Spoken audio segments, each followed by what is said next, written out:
Încă o dată șansa de a regăsi clipele ce-au fost și s-au risipit și tot ceea ce împreună am clădit, poftând mereu doar privirea ta. Realitatea nu o pot accepta. Ieri erai cu mine, azi nu mai ești. Ce s-au scris cândva au fost doar povești. Tu spune-mi, nu trăiește-ți clipa, viața însă n-a putut ierta. Tu ești sus acolo printre îngeri, mi-a rămas doar amintirea ta. Vei rămâne în gândul meu, la bine și la greu, iar tot ceea ce-am făcut împreună ne va lega mereu.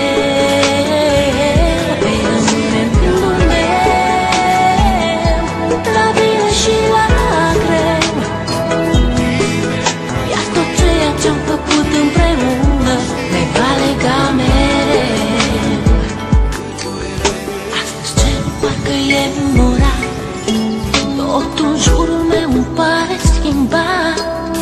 Uneori viața e de neînțeles, ea nu lasă, iar tu nu ai de ales.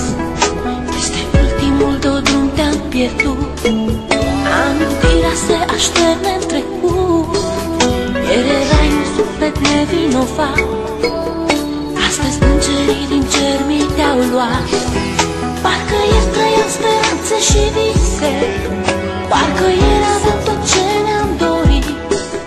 Tu spuneai că viața merge înainte, mă întreb, oare chiar s-a sfârșit? Vei rămâne în gândul meu, la bine și la greu, iar tot ceea ce-am făcut împreună ne va lega mereu.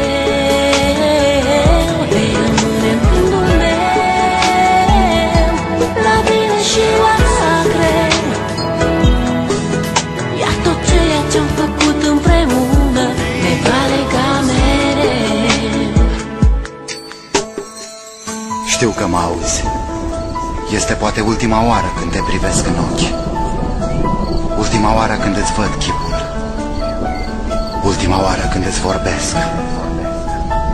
Lacrimile nu-ți pot șterge amintirea. Ai ales un drum pe care nu există suferință, nici durere. Mi-e greu să accept, însă, independent de noi, viața merge înainte.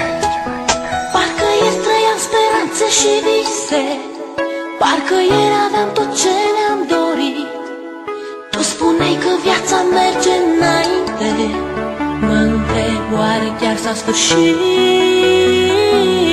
Vei rămâne în gândul meu, la bine și la greu,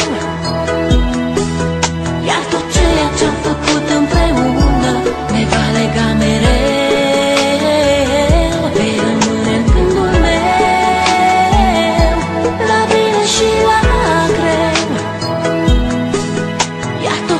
Ce-am făcut